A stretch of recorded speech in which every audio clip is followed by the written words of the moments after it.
बिस्मिल्लाहिर्रहमानिर्रहीम। अस्सलाम वालेकुम। आज ये हमारा तीसरा टॉपिक है, तीसरा ट्यूटोरियल है।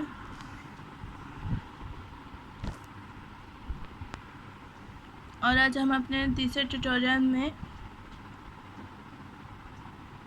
Operations of array, searching, delete, addition, abstract data type के बारे में पढ़ेंगे, स्टैक के बारे में पढ़ेंगे, डेफिनेशन ऑफ स्टैक, स्टैक की डेफिनेशंस के बारे में पढ़ेंगे, स्टैक ऑफ ऑपरेशन, स्टैक के ऑपरेशंस के बारे में पढ़ेंगे, स्टैक को इम्प्लीमेंट कैसे करवाते हैं इसके बारे में पढ़ेंगे। ठीक है, आज हम ये सारे टॉपिक्स कवर करेंगे। सबसे पहले आते हैं एडिशंस ऑफ एरे। एरे के एडिशंस पे आते हैं। सबसे पहले हमने हेडर फाइल्स ली है, hash include stdio using namespace std। ठीक है, इंटीजर साइज़ हमारे पास क्या है 6, मतलब कि ये मैंने ग्लोबली अपने वेरिएबल को डिक्लेयर किया है। वॉइड ऐड इंटीजर वैल्यू, मतलब कि एक मैंने ये फंक्शन बनाया है ऐड के नाम से, ब्रैकेट ओपन की। ठीक है, उसके बाद मैंने integer add is equal to -1। Add का जो हमने एक वेरिएबल लिया उसको हमने वैल्यू देती है -1। ठीक है, इंटीजर एरे साइज़, एरे का साइज़, और मतलब कि ये एरे का साइज़, यहाँ पे साइज़ की वैल्यू क्या है 6। एरे का साइज़ हमने बता दिया कि 6 होनी चाहिए। इफ़ एट मतलब कि नॉट इक्वल टू साइज़ -1, यानी -1 बराबर नहीं होना चाहिए 6 - 1 यानी 5 के। और सी आउट वैल्यू को क्या करवा दो, प्रिंट करवा दो और नेक्स्ट लाइन पे चले जाओ। ठीक है, इंटीजर मेन फंक्शन में है 8 वैल्यू 56, और यहाँ पे हमने 6 वैल्यूज़ हमने देती है और रिटर्न 0 करवा दो।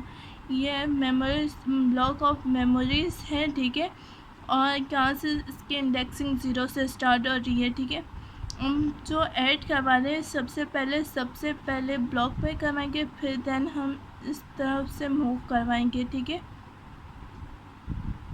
अब हमारे पास वैल्यू क्या है 56 है। यहाँ पे हमने वैल्यू 56 रखी, यहाँ पे ऐड -1 है, साइज़ हमारे पास क्या है -6 है। ठीक है, ऐड यानी -1 बराबर नहीं है 5 के, यहाँ पे कंडीशन ट्रू हो गई और इसको प्रिंट करवा दें। इसी तरह हम सारे वैल्यूज़ का ऐड करवा देंगे साइज़ ऑफ एरे के मुताबिक। जितनी साइज़ हमारे पास दी भी है उन सबको ऐड करवा देंगे। और जब हम लास्ट में एक वैल्यू ऐड करवाएंगे तो यहाँ पे क्या हो जाएगा 5 बराबर नॉट इक्वल टू 5 है, तो यहाँ पे क्या हो गई कंडीशन फॉल्स हो गई और वो प्रिंट नहीं करवाएगा क्योंकि स्लॉट क्या हो गई, फुल हो गई है। ठीक है, अब डिलीशंस ऑफ एरे, एरे के डिलीशंस के प्रोग्राम पे आते हैं। फॉर एग्जांपल यूज़र हमें कहता है कि मुझे ये वाली वैल्यू ऐड करवानी है और इसकी जगह, इस वैल्यू की जगह ये वाली वैल्यू ट्रांसफ़र करवा दो और इसकी वैल्यू की जगह ये वाली वैल्यू ट्रांसफ़र करवा दो। ठीक है, हम सबसे पहले हेडर फाइल्स लिखिए stdio hash include stdio string using namespace std, और इसके बाद इंटीजर मेन यानी ग्लोबली हमने वेरिएबल को डिक्लेयर करवा दिया। वॉइड ऐड डिलीट के नाम से एक फंक्शन बनाया है। ठीक है, और यहाँ पे इंटीजर वैल्यू के हमने दे दी, ब्रैकेट्स ओपन की इंटीजर एरे यानी स्क्वायर ब्रैकेट्स ओपन की इज इक्वल टू, और यहाँ पे एलिमेंट्स दे दें। साइज़ हमारे पास क्या है, एन क्या है हमारे पास 6। ठीक है, वैल्यू इज इक्वल टू 8, हमें क्या डिलीट करवाना है 8 डिलीट करवाना है। फॉर आई यहाँ से क्या हो रहा है इनिशियलाइज हो रहा है यानी इंडेक्सिंग हो रही है। आई लेस देन, आई क्या है हमारे पास 0 लेस देन 5 है, यहाँ पे कंडीशन क्या हो गई ट्रू। हम देखेंगे कि इफ़ की कंडीशन में देखेंगे इफ़ एरे आई यानी 0 बराबर है, वैल्यू हमारे पास क्या है 8, 0 इंडेक्सिंग में क्या पड़ा है 1 पड़ा है, कंडीशन यहाँ पे क्या हो गई फॉल्स, फिर से इंक्रीमेंट करवाया, अब यहाँ पे क्या हो गया 1, आई क्या हो गया 1 लेस देन 5 है, यहाँ पे क्या हो गया कंडीशन ट्रू। हम देखेंगे कि एरे का आई यानी 1 बराबर है, वैल्यू क्या है हमारे पास 8, यहाँ पे देखेंगे कि वैल्यू के 1 में क्या पड़ा है, वो कंडीशन फिर से क्या हो गई, फॉल्स। अब हम फिर से क्या करवाएंगे, इंक्रीमेंट करवाएंगे, ठीक है, इंक्रीमेंट करवाएंगे। अब हमारे पास क्या हुआ, आई क्या हुआ 2 लेस देन 5 है, यहाँ पे कंडीशन ट्रू हुई। एरे का 2 में वैल्यू 8 पड़ा है, चेक करेंगे कि वैल्यू एरे इंडेक्सिंग के 2 में क्या पड़ा है 6, फिर से क्या हो गया, कंडीशन फॉल्स। अब इंक्रीमेंट फिर से करवाएंगे, आई क्या हो गया 3 हो गया, ठीक है, 3 हुआ और 3 लेस देन 5 है, यहाँ पे कंडीशन ट्रू हुई। एरे के आई यानी 3 बराबर बराबर है वैल्यू 8 के, इंडेक्सिंग के 3 में 8 पड़ा है, यहाँ पे कंडीशन ट्रू हो गई और हमने 8 को डिलीट करवा दिया, ठीक है, एरे को डिलीट हमने करवा दिए। अब क्या करेंगे, अब नेक्स्ट लूपिंग, मतलब कि अब यहाँ पे लूप ये एंड नहीं हुआ, रुक गया है, ब्रेक हो गया। अब क्या करेंगे, फॉर इंटीजर जे बराबर है आई, इंडेक्सिंग आई की, आई हमारे पास क्या है 3 लेस देन 5 है, कंडीशन यहाँ पे ट्रू हुई। यहाँ पे एरे हमारे पास क्या है जे में हमारे पास क्या पड़ा है 3 इक्वल टू एरे के इंडेक्सिंग जे प्लस 1, जे हमारे पास क्या है 3 प्लस 1 4,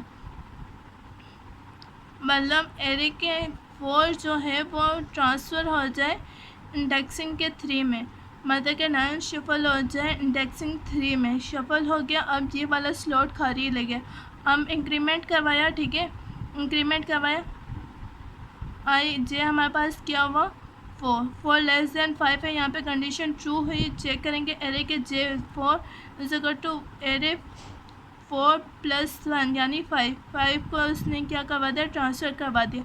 अब फिर से इंक्रीमेंट करवाया कि आई क्या हो गया 5 लेस देन 5 है, कंडीशन यहाँ पे क्या हो गया फॉल्स, और ये प्रोग्राम यहाँ पे रुक गया। अब हम आते हैं सर्चिंग के प्रोग्राम पे, एरे को सर्च करवाएंगे, हेडर फाइल सबसे पहले लिखेंगे, फिर उसके बाद क्या लिखेंगे, स्टैंडर्ड यूजिंग नेम स्पेस यानी स्टैंडर्ड इनपुट आउटपुट। फिर यहाँ पे हम ग्लोबली में वेरिएबल को डिक्लेयर करवाना भूल गई हूँ, ठीक है, जैसे हमने पिछले प्रीवियस दोनों प्रोग्राम में ग्लोबली अपने वेरिएबल को यहाँ पे डिक्लेयर करवा दिया था, ठीक है। इंटीजर जे, इंटीजर एरे, हमने साइज ऑफ एरे बता दिया 6 और यहाँ पे हमने एलिमेंट्स दे दिए, ठीक है। इंटीजर फ्लैग, हमने एक वेरिएबल लिया, फ्लैग के नाम से लिया और उसको हमने इनिशलाइज करवा दिया 0 से। अब फॉर लूप हम यूज़ करेंगे इंडेक्सिंग के लिए, integer i is equal to 0 comma i less than n minus 1, यानी हम यहाँ पे n को डिक्लेयर करवाना बोल के, n हमारे पास क्या size of array n 6 minus 1, यहाँ पे क्या हो गया 5, ठीक है। और फिर यहाँ पे देखेंगे कि इफ़ एरे का यानी इंडेक्सिंग के में जो भी वैल्यू पड़ी वो बराबर बराबर होनी चाहिए इस वैल्यू के। चेक करेंगे, अगर कंडीशन फॉल्स हुई फिर इंक्रीमेंट करवाएंगे और फिर कंडीशन को चेक करवाएंगे कि यहाँ पे कंडीशन ट्रू हुई है या नहीं। अगर ट्रू हुई है तो फ्लैग को क्या करवा दो प्लस प्लस, यानी फ्लैग पहले क्या था 0 और अब फ्लैग को क्या करवा दो 1, ठीक है, फ्लैग को 1 करवा दो और ब्रेक करवा दो। फिर इफ़ की कंडीशन चलाओ कि अगर मिल गया है ना फ्लैग बराबर बराबर है 1 के तो फाउंड कर दो, ठीक है, फाउंड कर दो। अगर ये पूरी कंडीशन रन होने के बाद अगर नहीं चली तो सिर्फ और सिर्फ एल्स चला दो। जैसे यहाँ पे 5 है, 5 इस स्लॉट में कहीं पे भी नहीं है, ठीक है, तो क्या कर दो नॉट फाउंड कर दो। अब हम आते हैं एब्स्ट्रैक्ट डेटा टाइप पे, ADTS यानी abstract data type. Abstract data type को हम मॉडल बोलते हैं, इसकी प्रॉपर्टीज़ और ऑपरेशंस होती है डेटा की। फॉर एग्ज़ाम्पल, मतलब कि अगर मैं एक बिल्डिंग बना रही हूँ तो उसके लिए मेरे पास प्रॉपर्टी क्या होनी चाहिए, एक तो मेरे पास मौजूद होने चाहिए कि वो ब्लॉक्स वगैरह सारी चीज़ें ऑपरेट करवाएं। ऑपरेट करवाने के लिए पूरी बिल्डिंग का सामान होना चाहिए, देन उसके बाद ये परफॉर्म होना चाहिए। फॉर एग्ज़ाम्पल, अगर हम दूसरी एग्ज़ाम्पल लें कि एक कंपनी है, हमने कंपनी बिल्डिंग बना ली, उसके अंदर जो जो नीडी सामान की ज़रूरत थी वो भी हमने रख लिया। अब हमें एम्प्लॉय की ज़रूरत है और एम्प्लॉय की काम की, ठीक है। उसके अंदर ऑपरेशन भी हो रहा है, हमारे पास प्रॉपर्टीज़ भी है। प्रॉपर्टीज़ हमारे पास क्या है, एम्प्लॉयज़ हैं, ठीक है। और ऑपरेशंस क्या हो रहे हैं, जो वो काम परफॉर्म करवा रहे हैं। अगर हम कंप्यूटर साइंस की यानी हम अपने जो सी लैंग्वेज हम यूज़ करें, अगर उसकी एग्जांपल लें तो इंटीजर भी एक एब्स्ट्रैक्ट डेटा टाइप है। किस तरह के इंटीजर के अंदर हम नंबर्स लेते हैं, पॉजिटिव और नेगेटिव, ठीक है। नंबर्स लेते हैं, या तो वो पॉजिटिव होते हैं या तो वो नेगेटिव। ये इसकी क्या हो गई, प्रॉपर्टीज़ हो गई, ठीक है। अब ऑपरेशन इसके अंदर क्या परफॉर्म करना है, या तो सम होना चाहिए, या तो सब्ट्रैक्ट या मल्टीप्लिकेशन या डिवीजन, ये होना चाहिए, ठीक है। अब हम आते हैं स्टैक। स्टैक होता क्या है, मतलब स्टैक में एक तो पुश करवाना होता है, दूसरा पॉप करवाना होता है। स्टैक क्या होता है, लीफो होता है, लीफो पे काम करते हैं, यानी लास्ट इन फर्स्ट आउट, ठीक है। मतलब मैं यहाँ पे पुश करवा रही हूँ, मुझे फॉर एग्ज़ाम्पल मैंने यहाँ पे 1 2 3 4 5 6 मैंने क्या करवा दिए, ब्लॉक्स पुश करवा दिए, यानी ऐड करवा दिए। अब मैं क्या करवाऊँगी, सबसे पहले जो आखिर वाला होगा ना, लास्ट इन करवाया होगा, वही मैं क्या करवाऊँगी, फर्स्ट आउट करवाऊँगी। क्या करवाऊँगी, वही फर्स्ट आउट करवाऊँगी, यानी पॉप करवाऊँगी, यानी डिलीट करवाऊँगी, ठीक है। ये स्टैक का कॉन्सेप्ट है। अब स्टैक की डेफिनेशन पे आते हैं।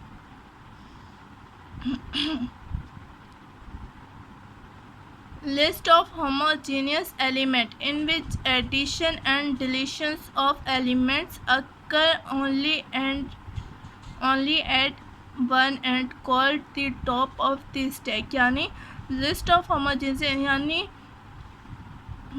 मतलब कि होमोजीनियस मतलब टाइप्स के एलिमेंट्स वो क्या करवा रहे हैं, हम ऐड करवा रहे हैं, डिलीट करवा रहे हैं एलिमेंट्स को। कैसे, एंड द एंड, यानी सिर्फ और सिर्फ ऊपर से एंड, मतलब कि सबसे पहले तो ये रखा है ना स्टैक में, हमने ये रखा है सबसे पहले, ठीक है।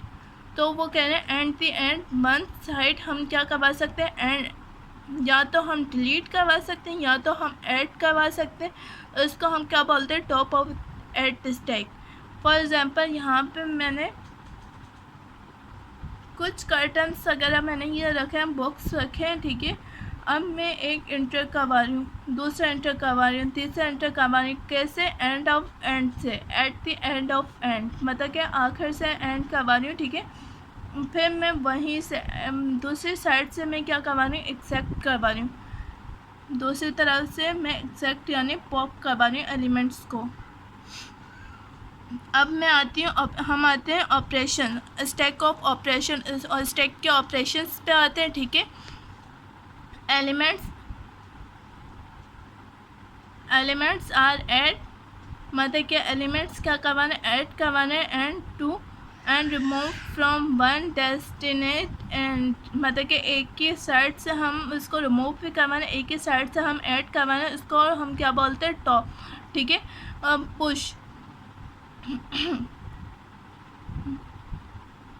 मतलब कि जो हमने लास्ट एंड करवाया, लास्ट ऐड करवाया या रिमूव करवाया होगा, वो हमें दिखाने के लिए वो क्या होता है, पॉप होता है, ठीक है। पुश हमारे पास क्या होता है, ऐड एलिमेंट करवाने के लिए, ठीक है। पॉप रिमूव करवाने के लिए, रिटर्न करवाने के लिए, ठीक है। और अदर ऑपरेशंस क्या होते हैं, अगर हमारे पास स्टैक एम्प्टी है, अंडर फ्लो करवा दो, अगर फुल है फ्लो ओवरफ्लो करवा दो, पिक यानी टॉप एलिमेंट है, साइज, ये सारे क्या हैं, ऑपरेशन है।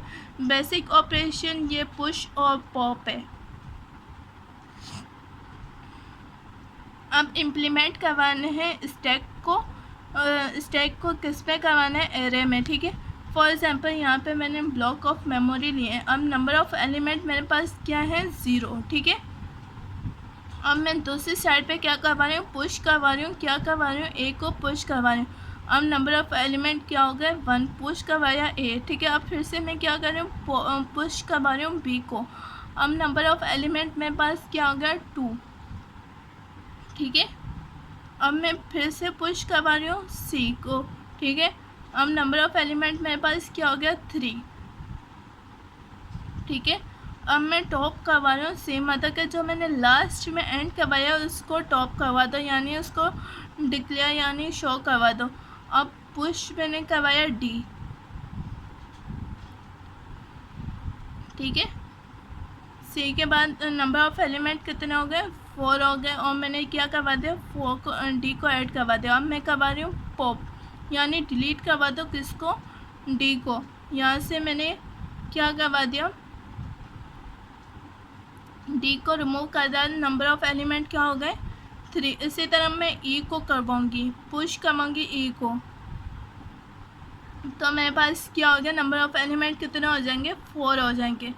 यहाँ पे देखिए मेरे पास, मैं अगर देखना चाहूँ कि ये मेरे पास एम्प्टी है या नहीं है, जैसे यहाँ पे लिखा हुआ था एम्प्टी 4, ये दोनों स्टैक भी काम करवा रहे होते, तो हम ये चेक करवाएंगे कि ये दोनों कैसे परफॉर्म करवा रहे होते हैं, ठीक है।